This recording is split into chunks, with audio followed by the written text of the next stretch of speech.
Right now, I'd like you to think of somebody that you love, or look at somebody on the screen and just think of that person, because we're going to do something with this person we love, or this person we're thinking about who's in the gallery or wherever.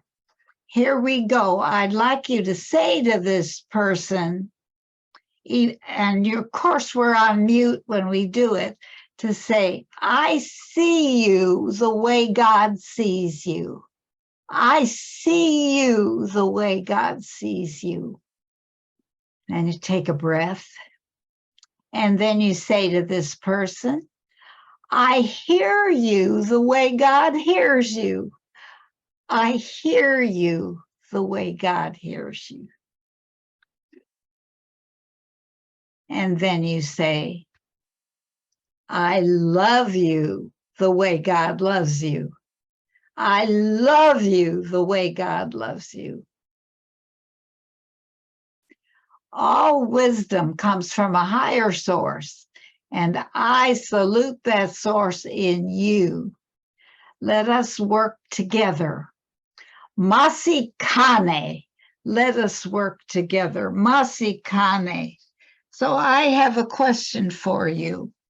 Who is responsible for what you see? Who is responsible for what you see? And today we're going to learn to see things differently. We're going to explore the idea that every loving thought is true, and every other thought is a cry out for healing or a cry out for help. Yes, indeed. And so many times we're not upset for the reason that we think. So today we're going to learn some tools to help us to see things different and add to our freedom and our empowerment. Imagine looking at a monster right now, just in your imagination. Look at a monster. It could be Frankenstein or some other monster you've created. Okay, now freeze it. Freeze the monster, a frozen monster. Imagine that, a frozen monster. Now, slowly walk up to this monster and ask the monster this question. What do you really want? What do you really want? And take a minute to listen to the answer.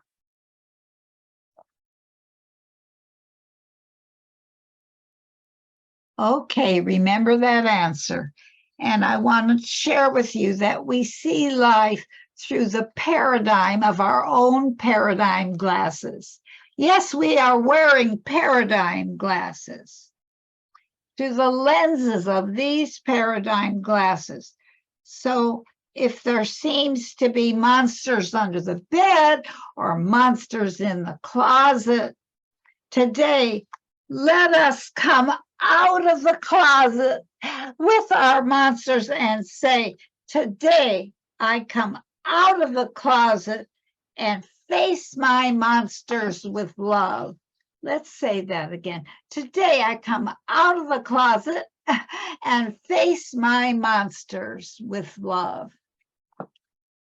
A man got in a taxi cab during a rainstorm, and he said to the taxi cab driver, oh my goodness, what a rotten day.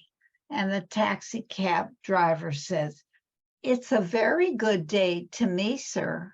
And the man said, yeah, because you're driving a cab. And the driver said, no, it's because I'm from Ethiopia.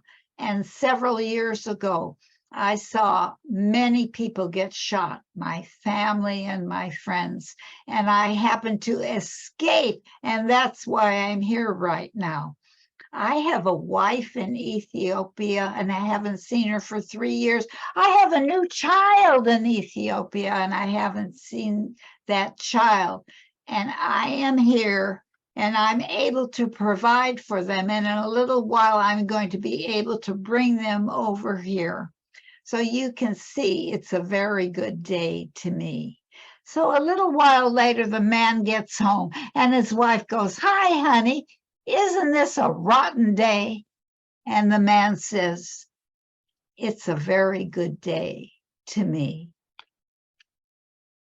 So wherever we are, and whenever we are exposed to vulnerable and soul-bearing emotions and energies, it opens in us a doorway to awakening.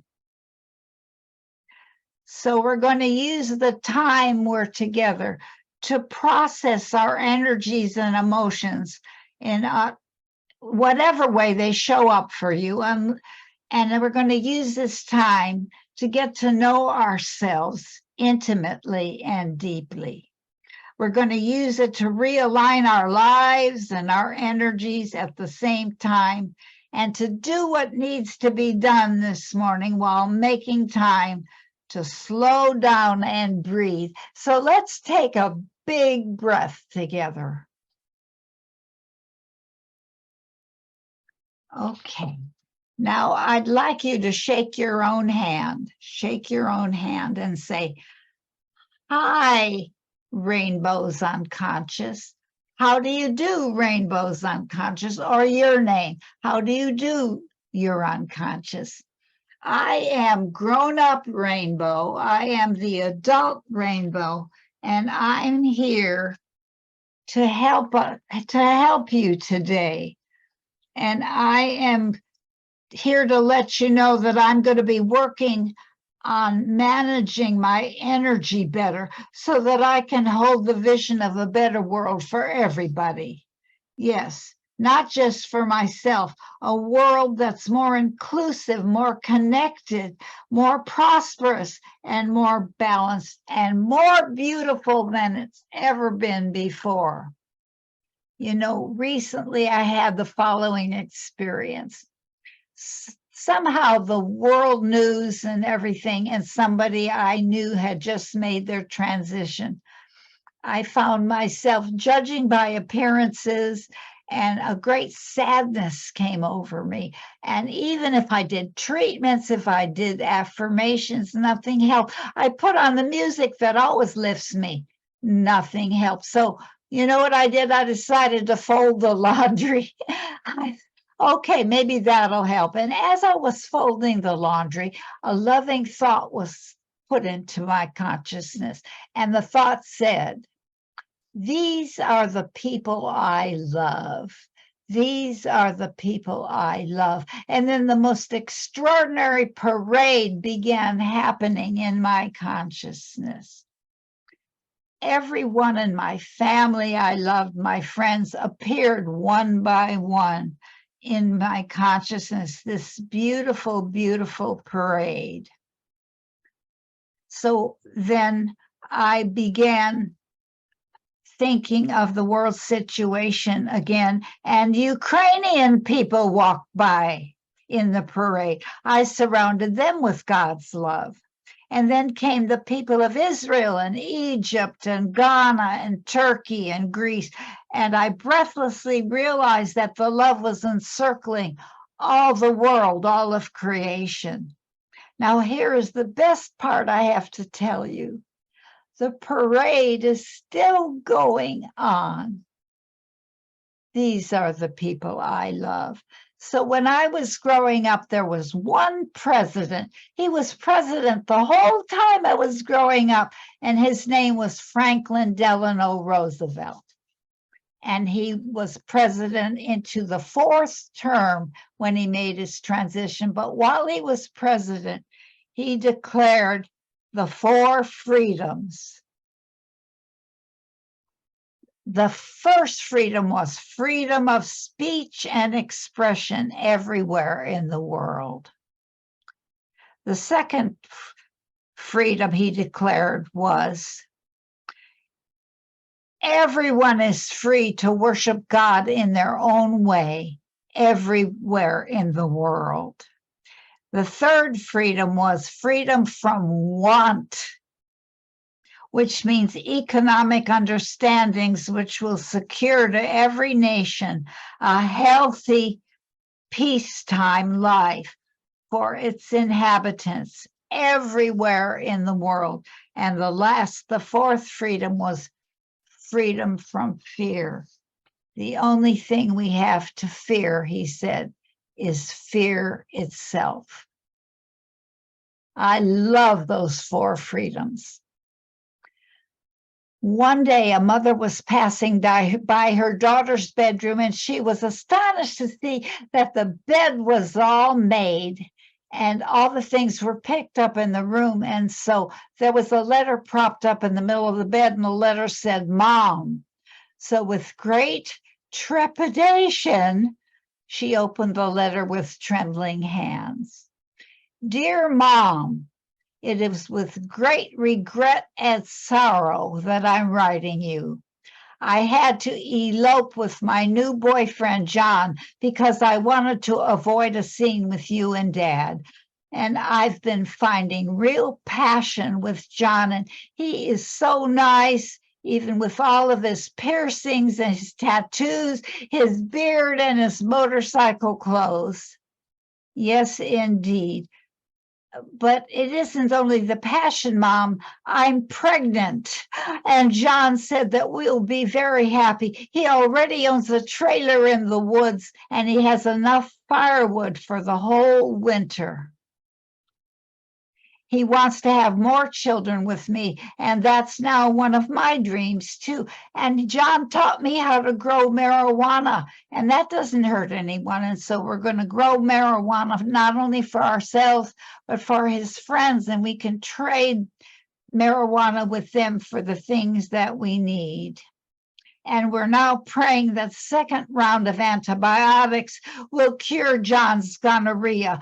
Don't worry, Mom. I'm 15 years old and I can take care of myself. Someday, I'm sure we'll be back to visit you and you can get to know your grandchildren. Your daughter, Katie. P.S. Mom, none of the above is true. I'm over at a neighbor's house, and I just wanted to remind you that there are worse things in life than my report card, which is in my desk drawer. I love you. Call when it's safe to come home. That reminds me of a song in HMS Pinafore by Gilbert and Sullivan. Things are seldom what they seem. Skim milk masquerades as cream. Black sheep dwells in every fold. All that glitters is not gold. And then the captain says, yes, I know that is so. In a recent interview, when Ram Dass was alive, in one of his recent interviews, he was asked, how do you handle pain? And he answered, I'm in pain right now. I've just had surgery and I've taken pain medication, but there's still pain. And what you do is ask yourself during pain, is there a part of me that's not in pain at this moment? Or if it's fear, is there a part of me that's not in fear at this moment? That's enough, because the question solves the problem. You'll find that there's an inner place inside of you where there is no pain. It's not that the pain-free place is higher or truer. The pain is the truth too. It's God too.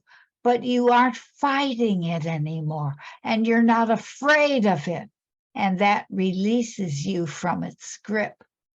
So today we're going to have an acronym. You know how I love acronyms, and so does Jean. We just love those acronyms. So today's acronym is WOW. WOW. The W stands for witness. You know, when witnesses are in court, they put their hand on the Bible and they're asked, do you solemnly swear to tell the truth, the whole truth, and nothing but the truth, so help you God? Some places don't use the so help you God in this swearing. But yes, today we're going to be witnesses like Ram Dass was talking about, and we're going to witness what's going on for us. We're going to observe ourselves. And the O in wow stands for oneness. Remember Reverend Gladys, she talked about that each of us is a piece of the puzzle, the huge puzzle of all creation.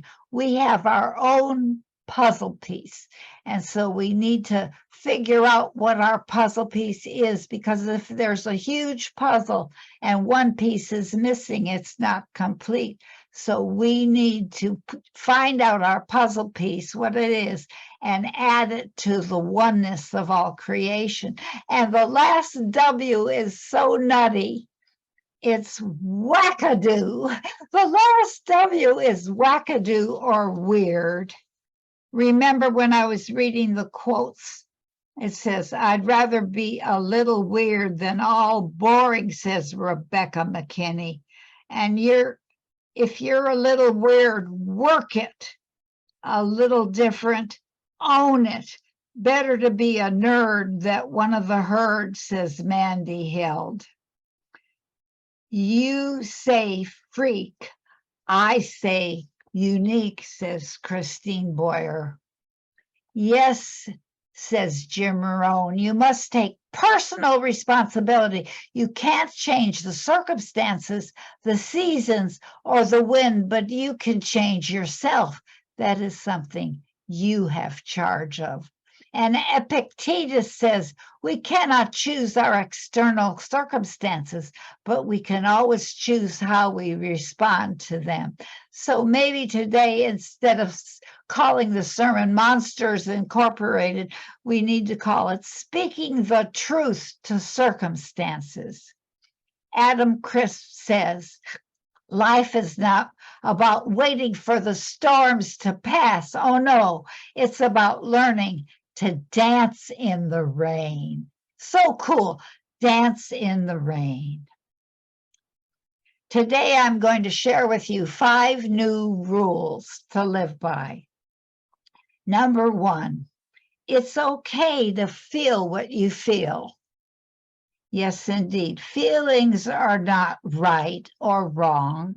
They just are, and no one has the right to tell us what to feel. Number 2, it's okay to want what you want. There's nothing you should or shouldn't want. If you're in touch with your life energy, you'll want to expand and grow. It's okay, and it's necessary to get your needs met. It's good to ask for what you want. Number 3, it's essential to tell the truth, or we will hurt each other. Yes, indeed.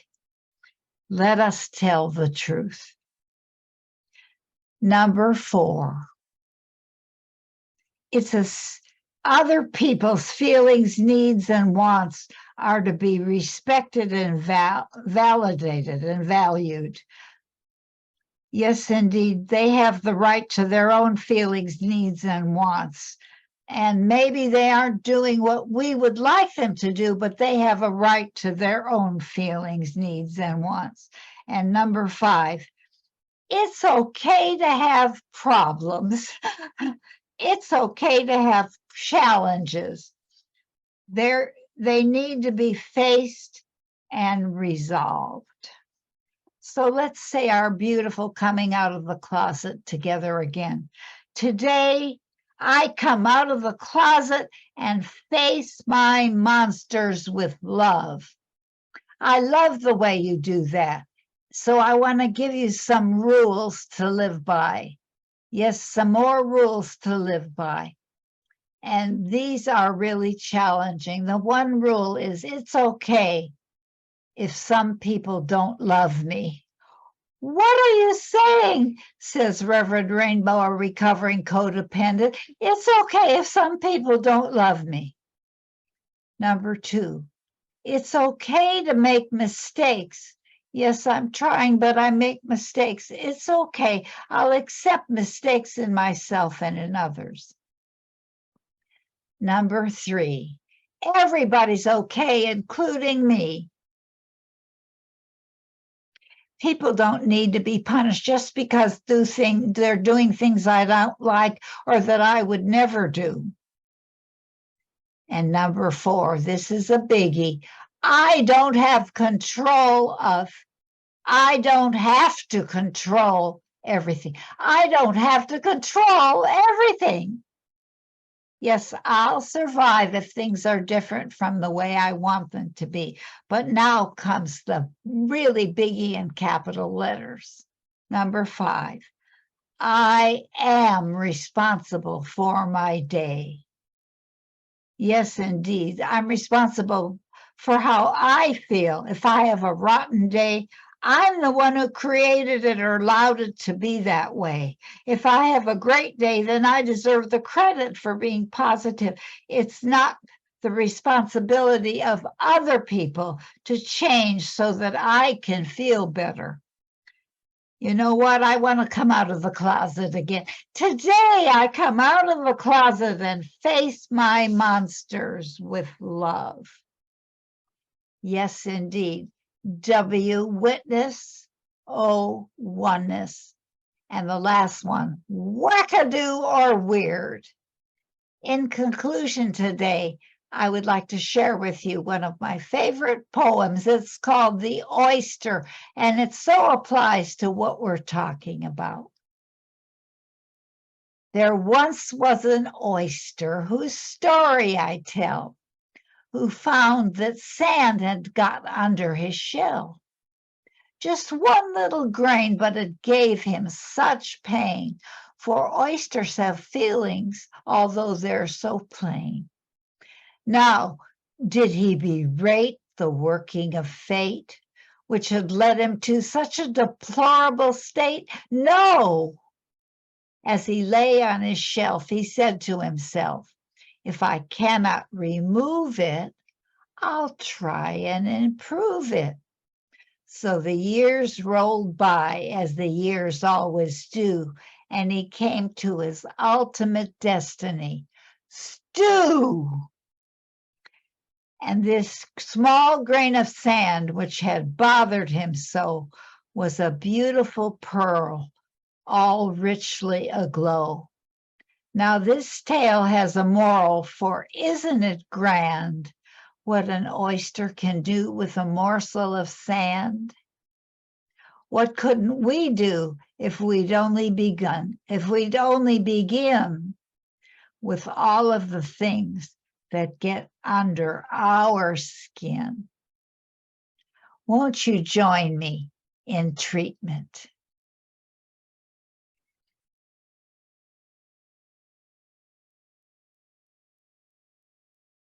I know right now that all of God is present right here and right now. All of God is everywhere, equally present right now.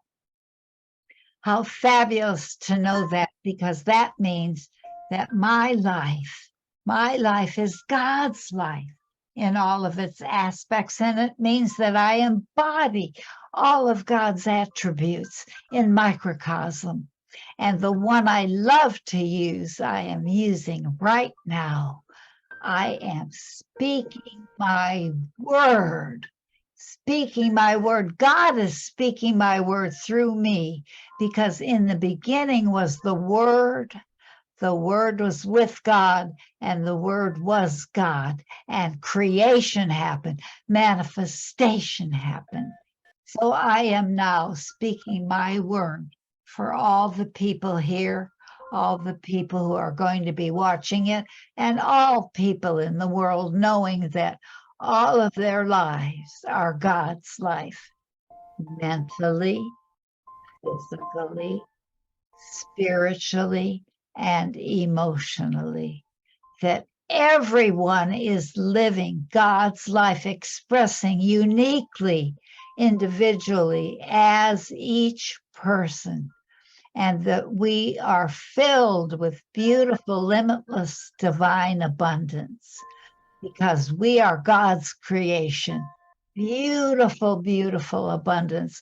Our physical health is so perfect because our bodies are God's bodies, expressing through us all of our systems, organs, actions, functions, all of our bones, all of our muscles, everything is perfect, whole, and complete. How sweet it is. All of our relationships are absolutely harmonious and grounded in God's love and light and truth. How sweet it is. I speak my word for our beautiful Austin Center for Spiritual Living, knowing that is expressing God's perfection in every possible way.